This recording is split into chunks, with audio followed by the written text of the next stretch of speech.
أعوذ بالله من الشيطان الرجيم. بسم الله الرحمن الرحيم. ياسين والقرآن الحكيم إنك لمن المرسلين على صراط مستقيم تنزيل العزيز الرحيم لتنذر قوما ما أنذر آباؤهم فهم غافلون لقد حق القول على أكثرهم فهم لا يؤمنون إنا جعلنا في أعناقهم أغلالا فهي إلى الأذقان فهم مقمحون وجعلنا من بين أيديهم سدا ومن خلفهم سدا فأغشيناهم فهم لا يبصرون وسواء عليهم أنذرتهم أم لم تنذرهم لا يؤمنون إنما تنذر من اتبع الذكر وخشي الرحمن بالغيب فبشره بمغفرة وأجر كريم إنا نحن نحيي الموتى ونكتب ما قدموا وآثارهم وكل شيء أحصيناه في إمام مبين. حضرات سورہ یاسین ہے جس کے بارے میں گزشتہ مجلس میں کچھ باتیں آئی کہ یہ بڑی عظیم سورت مانی جاتی ہے. اسے قلب القرآن کہا گیا ہے کہ یہ قرآن کا دل ہے اور رسول اللہ صلی اللہ علیہ وسلم نے جو اس سلسلے میں احادیث ہیں فضائل میں وہ یہ ہیں کہ اس سورت کی تلاوت صبح کے وقت میں جو ہے شام تک تمام کاموں میں سہولت پیدا کرنے والی اس کے برکات ہیں اور خاص طور پر جو لوگ بیماری میں ہیں ان کے قریب پڑھنے سے بھی ان کو سکون ملتا ہے. یہ تمام اس کے فضائل ہیں.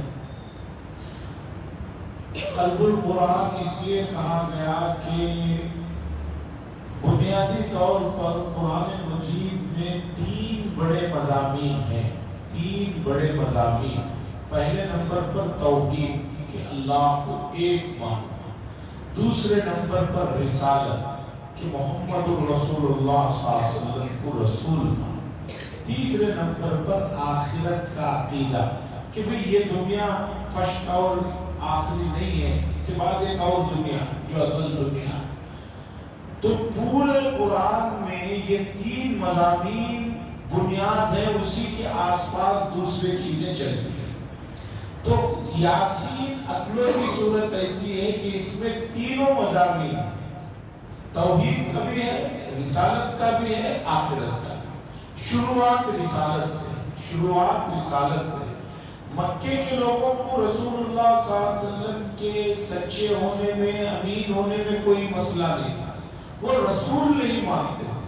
قرآن نے اس بات پر زور دیا. مکی صورتیں جو پورے قرآن میں 85 صورتیں مکی، 114 میں 85 صورتیں مکی ہیں.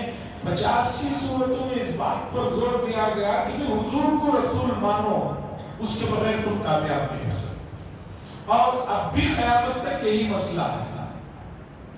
یہود و نصارہ میں کچھ لوگ ایسے ہیں جو اللہ پر ایمان بھی رکھتے ہیں، انبیاء کی گزری ہوئی تعلیمات کے بارے میں بھی جانتے ہیں اور آخرت کا بھی عقیدہ، لیکن وہ نبی یعنی رسول اللہ صلی اللہ علیہ وسلم کو رسول نہیں مانتے، اس لیے وہ مومن نہیں ہے. بنیاد یہ ہے کہ حضور کو آپ کو رسول ماننا پڑے گا. رسول مانیں گے تبھی آپ کامیاب ہو سکتے ہیں. کچھ چیزیں ہیں جو بنیاد ہیں، حقیقی ہیں، وہ اس کے بغیر کام نہیں چلتا. یہ عمارت ہے، اس میں چھت ہو، پلر ہو، دیواریں ہو، دریچے ہو، دروازے ہو، کام چل جائے. اندر مثال کے طور پر پینٹ نہیں ہے تو بھی جو ہے گزارا ہو سکتا ہے.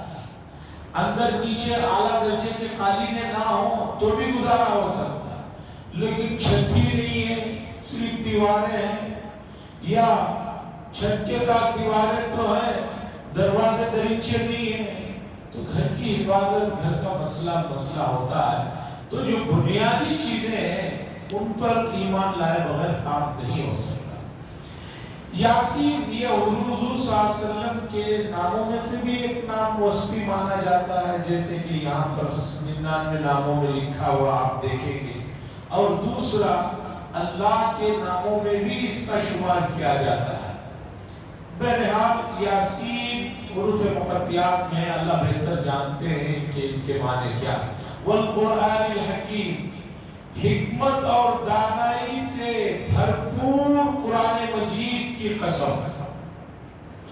اللہ کوئی بات قسم کھا کر کہہ رہے ہیں تو بات بڑی ہے۔ ہمارے لیے تو اللہ کے علاوہ کسی چیز کی قسم کھانا صحیح نہیں، لیکن اللہ جس کی چاہے قسم کھا سکتا۔ والقرآن الحکیم، حکمت اور دانائی سے بھرپور معمور قرآن مجید کی قسم۔ قرآن مجید حکمت اور دانائی سے بھرا ہوا ہے۔ کوئی ایسا نہیں ہے کہ اس کی کوئی آیت، اس کی کوئی اس میں جو ہے حکمت نہیں ہے، کوئی خاص بات نہیں، وہ تو آپ کو نظر نہیں آ رہا اس لیے کہ آپ نے اس نظر سے دیکھا ہی نہیں ہے۔ جسے بھوکے آدمی کو آپ پوچھیں کہ بھئی دو بھی دو کتنے ہوتے ہیں، وہ کہے گا 4 روٹیاں ہوتی ہیں۔ بھئی چاند کیسے ہوتا ہے؟ روٹی کے جیسے ہوتا ہے۔ کیوں؟ اس وقت اس کا دل و دماغ بھوک کی وجہ سے روٹی پہ اٹکا ہوا ہے، تو اسے ہر چیز میں روٹی ہی نظر آتی ہے۔ ایک ماں باپ کے سامنے 100 بچوں کو رکھو اور اس میں بولو کہ بھی اس میں سب سے پیارا بچہ کون ہے، ماں باپ کی نظر اور ہاتھ کہاں جائے گا؟ ان کے اپنے بچے پر جائے گا، اس لیے کہ وہ بچہ کیسا بھی کیوں نہ ہو، کیونکہ وہ اپنا ہے، تو اپنا تو آدمی کو اچھا لگتا ہے۔ تو قرآن کریم حکمت سے بھرپور ہے، آپ اس نظر سے دیکھتے نہیں ہیں، اس لیے آپ کو نظر نہیں آتا ہے۔ اِنَّكَ لَمِنَ الْمُرْسَلِينَ، اللہ دیکھیں کیا کہہ رہے ہیں، قرآن مجید کی قسم کھائی، اِنَّكَ بے شک آپ لَمِنَ الْمُرْسَلِينَ، رسولوں میں سے ہیں۔ ہم اس بات کی گواہی دے رہے ہیں، اب کوئی مانے نہ مانے وہ بحث نہیں ہے۔ اللہ فرما رہے ہیں اے نبی بے شک آپ رسولوں میں سے ہیں، عَلَى صِرَاطٍ مُسْتَقِيمٍ، آپ سیدھے راستے پر ہیں، یعنی حضور کا جو راستہ ہے وہ سیدھا ہے۔ اس بات کی قسم اللہ کھا کر بات کو بتا رہے ہیں، اس لیے اب کسی آدمی کو اللہ کے رسول صلی اللہ علیہ وسلم کے راستے پر چلتے ہوئے سوچنے کی ضرورت نہیں ہے۔ کیوں؟ علی صراط مستقیم، آپ سیدھے راستے پر ہیں۔ تنزیل العزیز الرحیم، اور یہ قرآن اور یہ چیزیں اس ذات کی طرف سے نازل کی ہوئی ہیں جس کا اقتدار بھی کامل ہے۔ اللہ کا جو اقتدار ہے، اللہ کی جو حکومت ہے، اللہ کا جو پاور ہے وہ بھی کامل ہے، اور رحیم جو حکمت بھی جس کی کامل ہے۔ لِتُنذِرَ قَوْمًا مَا أُنذِرَ آبَاؤُهُمْ فَهُمْ غَافِلُونَ، تاکہ آپ ڈرائیں اس قوم کو جن کے آبا و اجداد کی طرف ایک مدت سے، ایک زمانے سے کوئی ڈرانے والا نہیں آیا ہے۔ مکہ المکرمہ اور اطراف کے علاقوں میں زمانے دراز سے کوئی نبی نہیں آئے ہیں، اس لیے لوگ جو ہے گمراہی میں پڑ گئے ہیں۔ اللہ فرما رہے ہیں آپ ڈرائیے اس قوم کو کہ جن کے اسلاف میں کوئی نہیں ڈرانے والے آیا، یعنی ایک مدت سے نہیں آئے ہیں، فَهُمْ غَافِلُونَ، اور وہ لوگ جو ہے غفلت میں پڑے ہوئے ہیں، بے خبر ہیں۔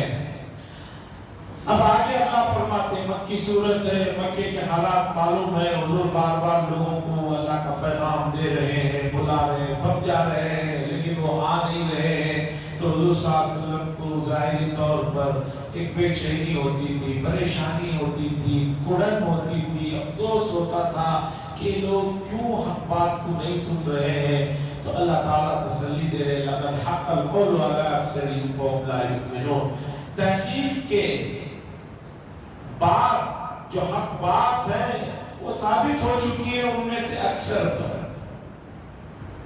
کیا حق بات؟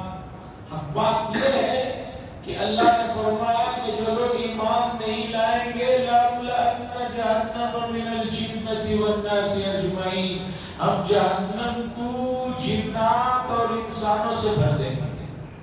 تو یہ جو لوگ ایمان نہیں لا رہے ہیں، یہ بات ان پر ثابت ہو چکی ہے، فہم لا یؤمنون، ایمان لانے والے نہیں۔ مفسرین نے کہا یہ دراصل تسلی کے ساتھ ساتھ کام کرنے والوں کے لیے ترغیب ہے کہ بھئی یہ آدمی ذرا مان نہیں رہا ہے تو اور زیادہ محنت کرنے کی ضرورت ہے۔ مثلا یہ کہا جائے کہ چائے کا داغ آسانی سے نہیں جاتا، یعنی اس پر ذرا اور زیادہ بلیچنگ پاؤڈر، اس پر اور دوسری چیزیں ڈالو اور محنت سے گھس کر اسے پاک صاف کرو، تو یہ لوگ ایمان لانے والے نہیں ہیں، یعنی ان پر اور محنت کرنے کی ضرورت ہے۔ دوسرے انداز میں اس بات کو سمجھیے۔ تو اب ہماری بھی ذمہ داری ہے کہ جو لوگ اس طرح کے مزاج کے ہیں، جو حق کی طرف نہیں آتے ہیں یا نمازوں کی طرف نہیں آتے، میں نمازوں کے معاملے میں تو بنیادی چیز ہے، اس میں کوئی اختلاف کا مسئلہ تو نہیں ہے، نماز کو آنا، مسجد میں پڑھنا، اس میں تو کسی کو کوئی مسئلہ نہیں۔ اب کوئی نہیں آ رہا ہے تو اس پر ہمیں اور زیادہ محنت کرنے کی ضرورت ہے، اور زیادہ بلانے کی ضرورت ہے، اور زیادہ ترغیب دینے کی ضرورت ہے۔ لیکن ہمارے یہاں کیا ہے، طے کر لیتے بھئی انہیں نماز کو نہیں آتا، چلو اسے کہیں بلائیں۔ چار دوست بیٹھے رہتے ہیں، چائے پی لے کر پارک کے پاس یہاں وہاں، اذان ہوتی ہے، اس میں 2 یا 3 نکلتے ہیں، اور 3 کہتے ہیں اسے کیوں بھئی نماز کو نہیں بلایا؟ نہیں حضرت کیا بھی فائدہ نہیں، انہیں آنے والا ہے۔ ارے بھئی انہیں آ رہا ہے نہیں آ رہا ہے یہ آپ کا مسئلہ نہیں، آپ پر فرض تھا کہ آپ اسے نماز کو بلاتے، وہ آئے نہ آئے وہ اس کا مسئلہ ہے، آپ تو بلاتے۔ اب آگے اللہ نے 2 مثالوں سے بات کو سمجھائی کہ مکی کے لوگ کیوں بات کو نہیں سمجھ رہے ہیں۔ یہ ایک تمثیل ہے، مثال سے بات کو سمجھا۔ تو ایک آدمی گڑھے میں گر رہا ہے تو اس کی وجہ یہ ہے کہ اسے گڑھا نظر نہیں آیا، چلتے چلتے راستے میں گڑھے میں گر گیا۔ کیوں گر گیا؟ اسے نظر نہیں آیا۔ تو اللہ فرما رہے ہیں کہ ایک آدمی ہے جس کے گلے میں، گردن میں بیڑیاں ڈال دی گئی ہیں، اس کے گلے میں توق ڈال دیا گیا ہے، موٹا سا توق ڈال دیا گیا ہے، تو اس کا چہرہ آسمان کی طرف اٹھا ہوا ہے۔ تو اب وہ جائے گا تو گڑھے میں گرے گا، کیوں؟ نیچے کا اسے نظر نہیں آ رہا ہے، گڑھا لگا ہوا۔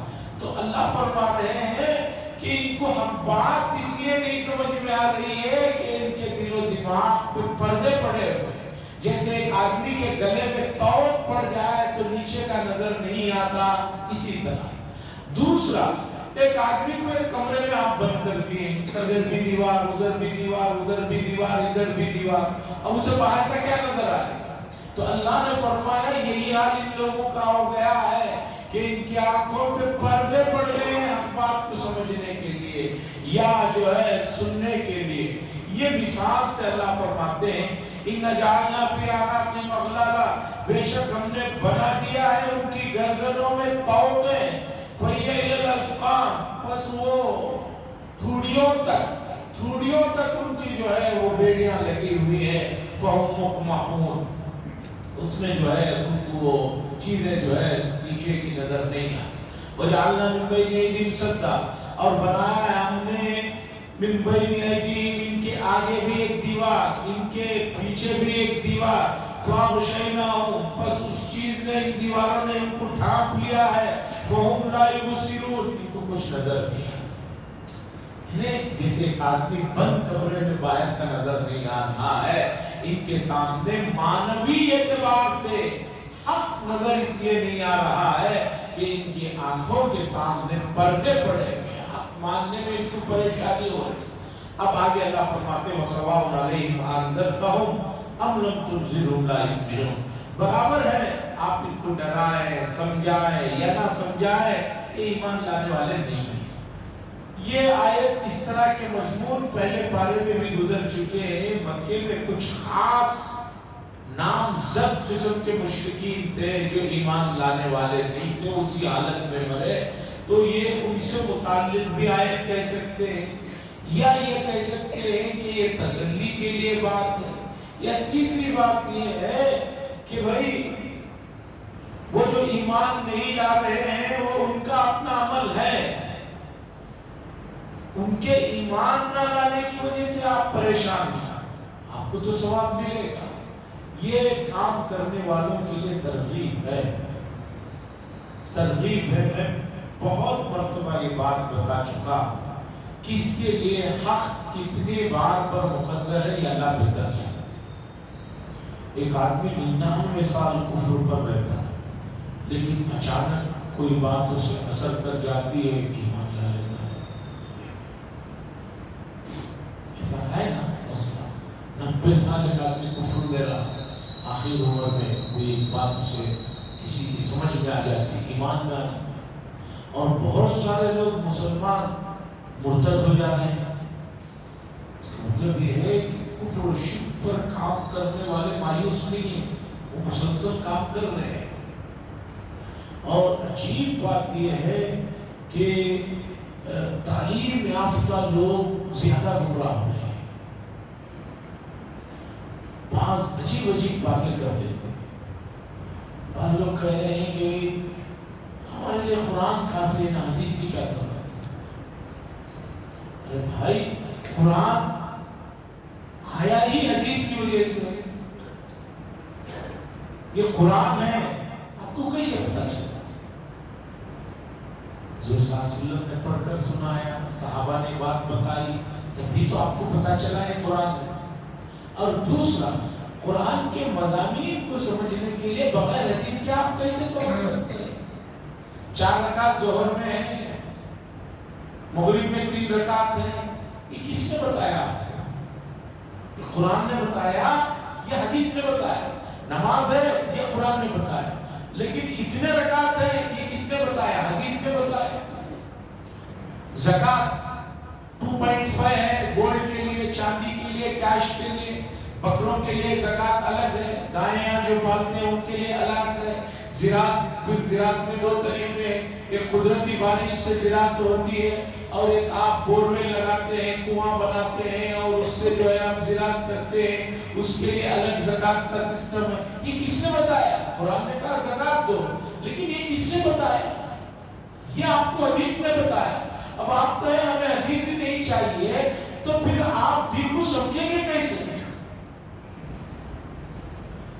تو عزیزان گرامی، موجودہ زمانے میں بہت شدید ضرورت ہے، فرق باطلہ کو اپنے پورے آب و تاب کے ساتھ، عروج کے ساتھ، محنت کے ساتھ کام کر رہے ہیں۔ امت مسلمہ انتہائی غفلت میں پڑی ہوئی ہے۔ تعلیم یافتہ لوگ جو ہے ان کو جو ہے بہت سے لوگ ہیجاک کر رہے ہیں۔ لاک ڈاؤن کے بعد سے تو عجیب عالم ہو گیا، نوجوانوں کا بڑا طبقہ مسجدوں میں آ ہی نہیں رہا ہے، دیندار لوگ آ نہیں رہے۔ اس کی وجہ بعضوں سے مجھے پتا چلی کہ یہ ہیجاک کر لیا گیا ہے کہ نماز کے لیے مسجد ضروری نہیں ہے، کہیں بھی نماز پڑھ سکتے ہیں، اس لیے وہ کہتے ہیں کہ ہم گھر میں نماز پڑھ لیتے ہیں، جبکہ قرآن میں کہیں بھی اللہ نے یہ نہیں کہا کہ وہی نماز پڑھو۔ اقامت کا لفظ آیا، وَأَقِيمُوا الصَّلَاةَ، نماز کو قائم کرو۔ نماز کو قائم کرنے میں اقامت اور مسجد کا ہونا ضروری ہے فرض نمازوں کے لیے۔ تو بہرحال وہ سواء علیہم، برابر ہے کہ آپ ان کو ڈرائیں یا نہ ڈرائیں، وہ ایمان نہیں لانے والے ہیں۔ انما تنذر من اتبع الذکر، اللہ فرماتے ہیں آپ تو صرف انہی لوگوں کو ڈرا سکتے ہیں جو اللہ کی ہدایت کی اتباع کریں، ذکر کے قرآن کی اتباع کریں، وہ خشی الرحمن، جو رحمان سے ڈریں، اللہ سے جو ڈرتے ہیں، غیبی معاملات پر آپ ان کو تو ڈرا سکتے ہیں۔ اب جس آدمی کے دل میں اللہ کا خوف ہی نہیں ہے، جس آدمی کے دل میں قرآن کی اتباع کا جذبہ ہی نہیں ہے، آپ ان کے لیے کچھ نہیں کر سکتے۔ جو اس بات کو مانے، جو ڈریں، رحمان سے ڈریں اور غیب کی اتباع پر جو ہے کام کریں، فبشرہم بمغفرہ، آپ ان کے لیے مغفرت کی بشارت دیجیے، خوشخبری سنائیے مغفرت کی، وہ اجر کریم، اور بڑے اجر کی اور بہترین اجر کی ان کے لیے جو ہے آپ جو ہے خوشخبری سنائے، وعدہ کا۔ اِنَّا نَحْنُ نُحْيِي الْمَوْتَىٰ، اللہ فرماتے ہیں بے شک ہم جو ہے مردوں کو دوبارہ اٹھانے والے ہیں، زندہ کرنے والے ہیں۔ مرنے کے بعد کوئی ہمیشہ یہی نہیں رہ جائے گا. نحیی الموتى، ہم مردوں کو اٹھائیں گے. وَنَكْتُبُ مَا قَدَّمُوا وَآثَارَهُمْ، اور جو کچھ انہوں نے آگے بھیج رکھا ہے ہم نے اسے بھی لکھ رہے ہیں، اور وہ آثار جو انہوں نے آگے بھیجے ہیں اسے بھی لکھ رہے ہیں. اللہ فرما رہے ہیں کہ جو کچھ آپ کر رہے ہیں اسے ہم لکھ رہے ہیں. یعنی لکھنے کا مطلب اللہ کے فرشتے کرامن کاتبین اس کا احاطہ کر رہے ہیں. وہ آثار ہوگا، اور جو آثار ہیں اسے بھی لکھا جا رہا ہے. آثار سے کیا مراد؟ مفسرین نے کہا ایک آدمی جب تک زندہ ہے کچھ کام کر رہا ہے، یہ تو جو ہے وہ اعمال کو بھیج رہا ہے، اچھے ہیں برے ہیں. آثار کا مطلب ایک آدمی مر گیا، مرنے کے بعد بھی اس نے کچھ ایسے کام کیے ہیں کہ اس کا ثواب، اس کی نشانیاں اس کے لیے فائدہ پہنچاتے رہے. مثلا ایک آدمی نے مسجد بنا دیا، مدرسہ بنا دیا، رفائی کام کر دیے، کہیں پانی کا انتظام کر دیا، کوئی بہترین دین کو سمجھنے والی کتاب لکھ دی. ابھی انتقال ہو گیا ہے لیکن اس کے ان چیزوں سے لوگوں کو فائدہ ہو رہا ہے. کہیں رفائی عام کے طور پر لوگوں کو ٹہلنے کے لیے سائے کی جگہ بنا دیا، یا اس طرح کے جو کام ہیں، نیک کام ہیں، وہ کر کے چلا گیا، لیکن بعد میں بھی آنے والے لوگوں کو فائدہ پہنچتا رہے. کسی نے کسی کو قرآن سکھا دیا، ابھی چلا گیا ہے، وہ قرآن پڑھ رہا ہے، اسے ثواب مل رہا ہے. پھر اس نے کسی کو پڑھایا، پھر اس کا ثواب اسے مل رہا ہے، پھر اسے بھی مل رہا ہے. یہ سلسلہ چلتا ہے. اسی طرح جو آدمی برا کام کر کے چلا گیا ہے، اس کے جانے کے بعد بھی کوئی اگر اس برے کام کو کرتے ہیں تو اس کی برائی کا وبال اس کرنے والے کو بھی ہے، اور جس نے سکھا کر گیا ہے اس کو بھی ہے.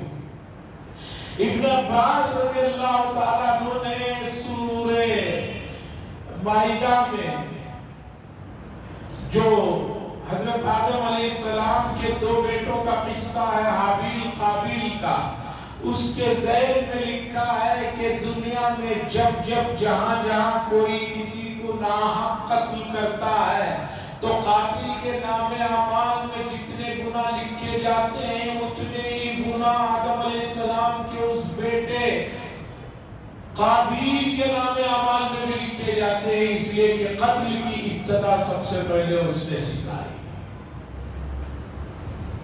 آپ نے کسی کو ایک برا نام دے دیا، جسے کہ آج کل چل رہا ہے، کسی کو برے نام سے آپ نے پکار دیا.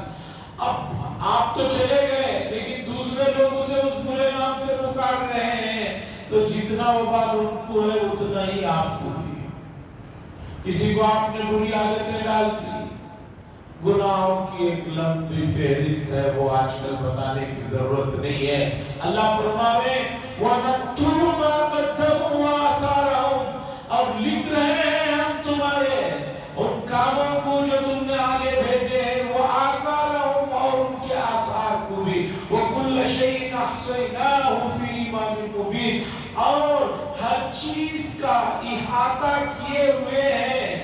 اللہ تبارک و تعالیٰ نے لوح محفوظ میں ایک محفوظ کتاب میں ہر چیز کو جو ہے جمع کر کے رکھا ہوا ہے، وہاں سے کوئی چیز مخفی اور پوشیدہ نہیں.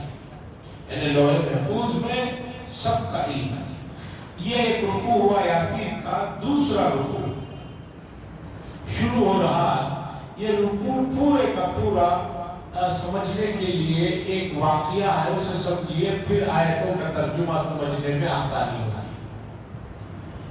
اللہ نے مکے کے لوگوں کو ایک واقعہ سنایا، حضور کو حکم دیا کہ گزرے ہوئے زمانے کا ایک واقعہ سنائے کہ کس طرح اس بستی کے شہر کے لوگوں نے نافرمانی کی، رسولوں کی توہین کی، تو بدلے میں ان کو کیا عذاب آیا. وہ تفصیلات بتائیے تاکہ اس واقعے کو سن کر ان کے اندر عبرت آئے، ذرا ڈر آئے، ذرا خوف آئے، ذرا بات کو سن.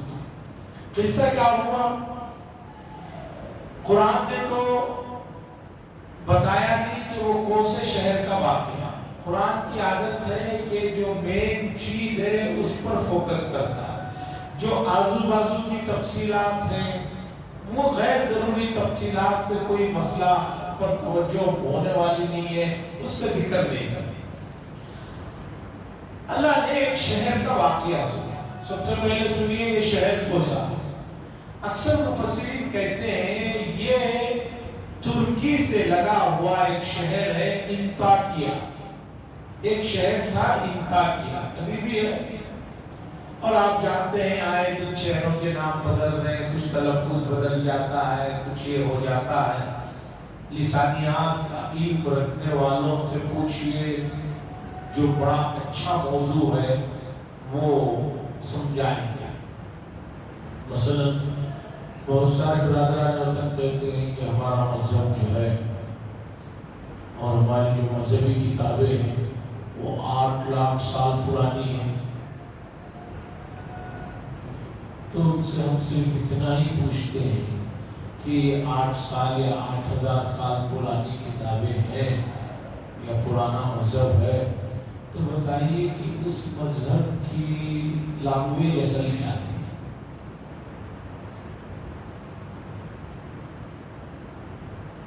تو سنسکرت بتاتے ہیں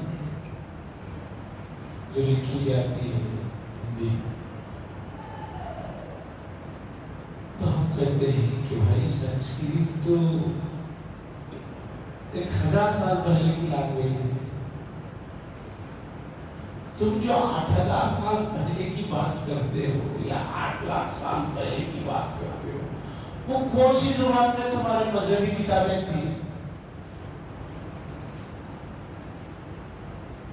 تو بتاؤ، آپ کہیں گے سنسکرت تھی، تو سنسکرت تو جو ہے یہ 10,000 سال پہلے سے چلی ہے لینگویج، تو وہ کس زبان میں تھی وہ تو بتاؤ۔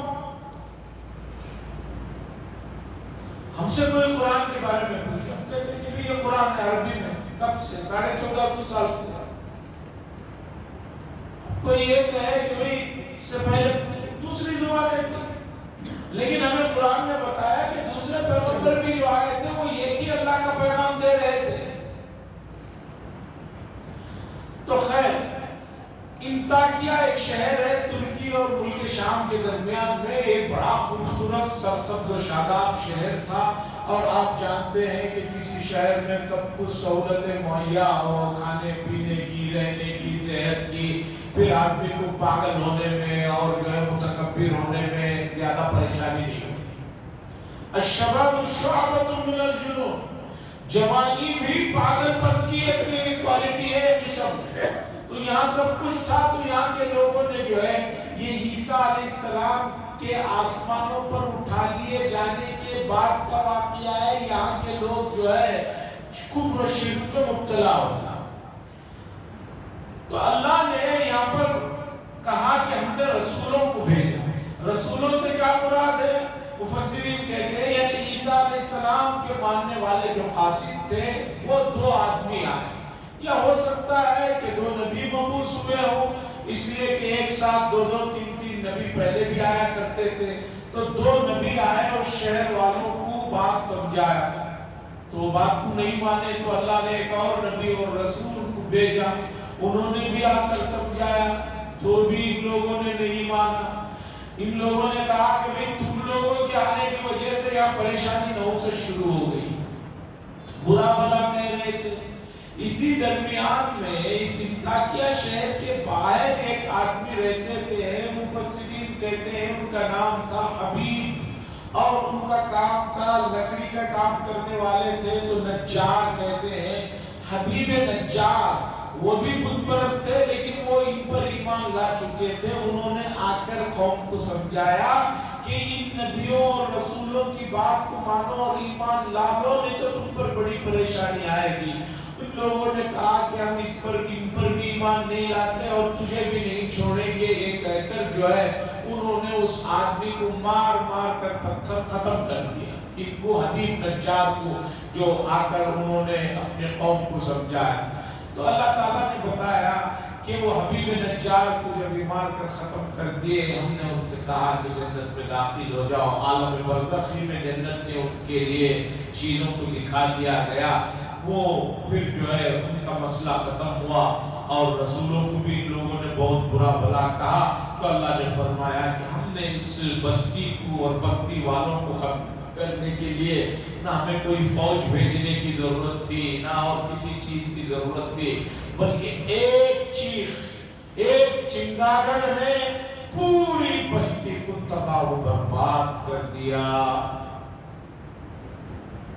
یہ واقعہ پیش آیا تھا اور مکے کے لوگ جاتے تھے ملک شام کاروبار کے لیے، ان کھنڈرات تھے، تو اللہ نے حضور سے فرمایا یہ واقعہ سناؤ کہ اس واقعے سے عبرت حاصل کرو اور ایمان لے آؤ۔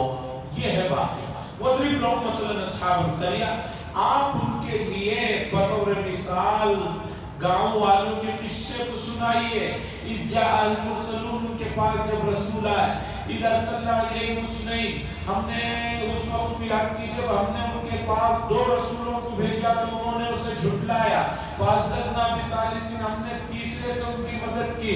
فَقَالُوا، ان سب نے کہا إِنَّا إِلَيْكُمْ مُرْسَلُونَ، ہم تمہارے طرف رسول بنا کر بھیجے گئے ہیں۔ قَالُوا مَا أَنْتُمْ إِلَّا بَشَرٌ مِثْلُنَا، وہ لوگ کہنے لگے، گاؤں کے لوگ کہنے لگے کہ بھئی تم بھی ہم جیسے ایک انسان ہو۔ وَمَا أَنزَلَ الرَّحْمَنُ مِنْ شَيْءٍ، اور رحمان نے کسی کو جو ہے ہمارے تم پر کوئی چیز نازل نہیں کیا ہے۔ إِنْ أَنْتُمْ إِلَّا تَكْذِبُونَ، تم سب کے سب جھوٹے ہو۔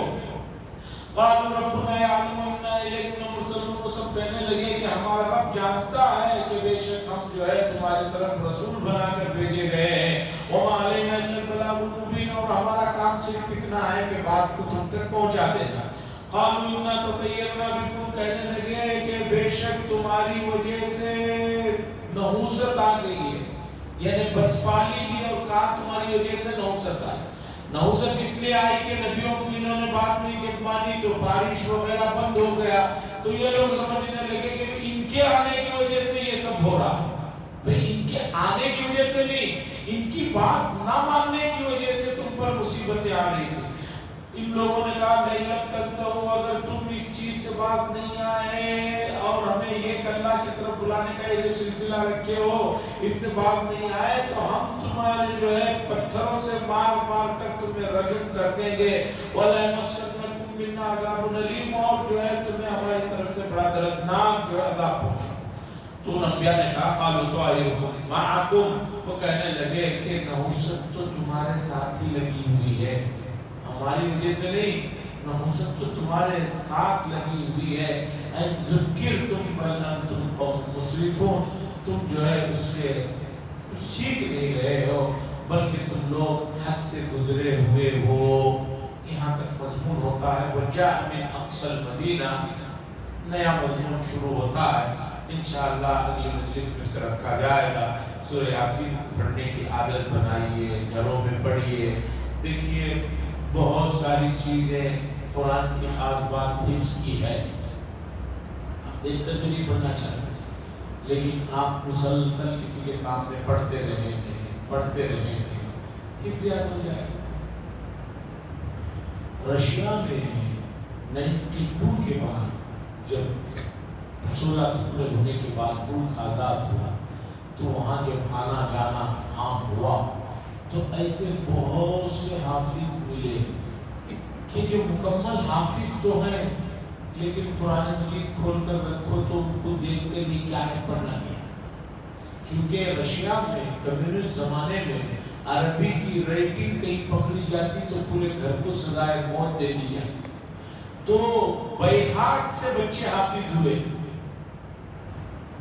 خالی ان کو یہ کہنا پڑتا تھا ہمارے اللہ عبد الذی، آگے سے بچہ پڑھ لے کر جا رہا آخر تک، لیکن سامنے رکھ کر بتاؤ تو ان کو یہ کیا ہے نہیں مانے۔ وہی صاحب قرآن یاد کیے تھے، کیوں؟ قرآن کی یہ خوبی ہے کہ یہ بہار یاد ہو جاتا ہے اگر آدمی دلچسپی، آدمی روزانہ گھر میں بیٹھ کر پڑھے قرآن، بچوں کو بھی یاد ہو جائے۔ اور یاسین میں تو ہمیشہ جو ہے کہتے ہیں کہ 2 مبین تک یاد ہے بچے کو، 3 مبین تک یاد ہے۔ آپ پڑھتے رہیے، یاد ہو جائے گا، آپ کو بھی یاد ہو جائے گا، بچوں کو بھی یاد ہو جائے گا۔ وآخر دعوانا الحمدللہ رب العالمین، الحمدللہ رب العالمین، والعاقبۃ للمتقین، والصلاۃ والسلام علی سید المرسلین وعلی آلہ وصحبہ اجمعین۔